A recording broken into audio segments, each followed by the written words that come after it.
You've probably been scrolling through a dozen spec sheets, wondering if any of those numbers actually translate into a laptop that won't quit on you after a marathon gaming session or a late-night edit. You want something that feels solid day in, day out, that fits in a backpack, that doesn't drain the wallet for a feature list you'll never use. Link is in the description if you want to check the product details on Amazon. Let's talk about why the Lenovo Legion Pro 5 2025 could be that sweet spot or why it might not be for you. First off, buying a high-end gaming rig is a bit of a gamble. The market is flooded with models that brag about RTX 5000 series or Intel 20-core, but leave you with a laptop that overheats, runs out of juice after an hour, or forces you into a cramped keyboard layout. The risk isn't just paying a premium. It's ending up with a machine that feels more like a desktop on wheels than a portable workstation. That's why I spent time digging into how this machine behaves once you actually plug it in, fire up a game, and then try to use it for something else like video calls or Photoshop. The Legion Pro 5 is built around a 12th Gen Intel Core Ultra 7255HX.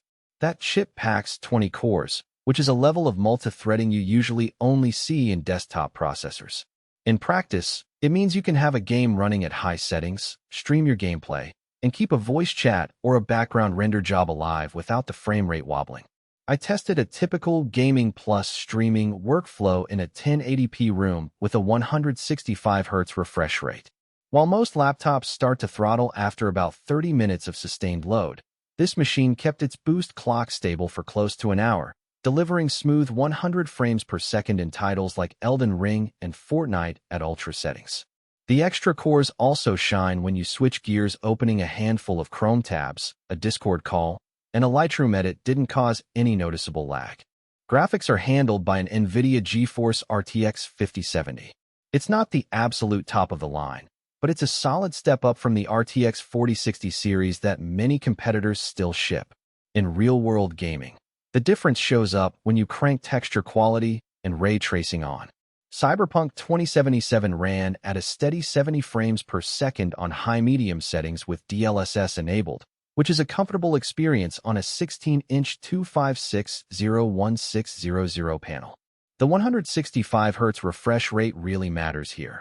The laptop can keep up with fast-paced shooters, and the higher pixel density makes the UI crisp without sacrificing performance. If you're the type who wants to push 4K on an external monitor, the RTX 5070 can handle it, but you'll have to dial down some settings for the smoothest experience. Now, the memory and storage.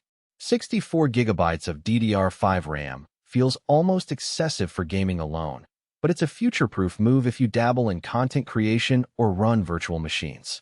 In a quick test, I spun up a Windows 11 Pro VM with 8 GB allocated while the host kept the game running, and both stayed responsive.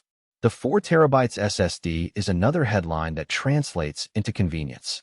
You can install several massive games Microsoft Flight Simulator Red Dead Redemption 2, Call of Duty, and still have room for a video library or large 4K footage. The drive is an NVMe model, so load times are sub-second. Shadow of the Tomb Raider opened in under 3 seconds from a cold boot. Display and connectivity are where the everyday experience gets nuanced. The 16-inch screen's 256/01600 resolution offers a sweet spot between crispness and battery draw. The 165Hz panel is great for competitive play, but you'll notice the brightness caps around 350 nits.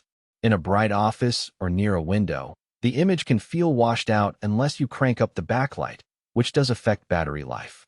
Speaking of which, the laptop holds a 99 battery large for a laptop, but the power-hungry CPU and GPU still chew through it quickly.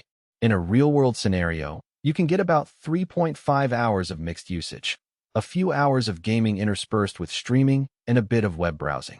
That's fine for a gaming session at home, but not something you'd rely on for a full day away from a plug. Connectivity-wise, the inclusion of Wi-Fi 7 and Bluetooth 5.4 is a forward-looking touch. In my house, the Wi-Fi 7 router gave me a stable 500 megabits per second link, which meant no stutter during cloud gaming or large file transfers. The port selection is generous: 2 USB-C Thunderbolt 4, 3 USB-A 3.2, HDMI 2.1, an Ethernet jack, and an SD card slot. That means you can hook up a 4K monitor, external SSDs, and even a capture card without needing a dongle. The downside is that the chassis is on.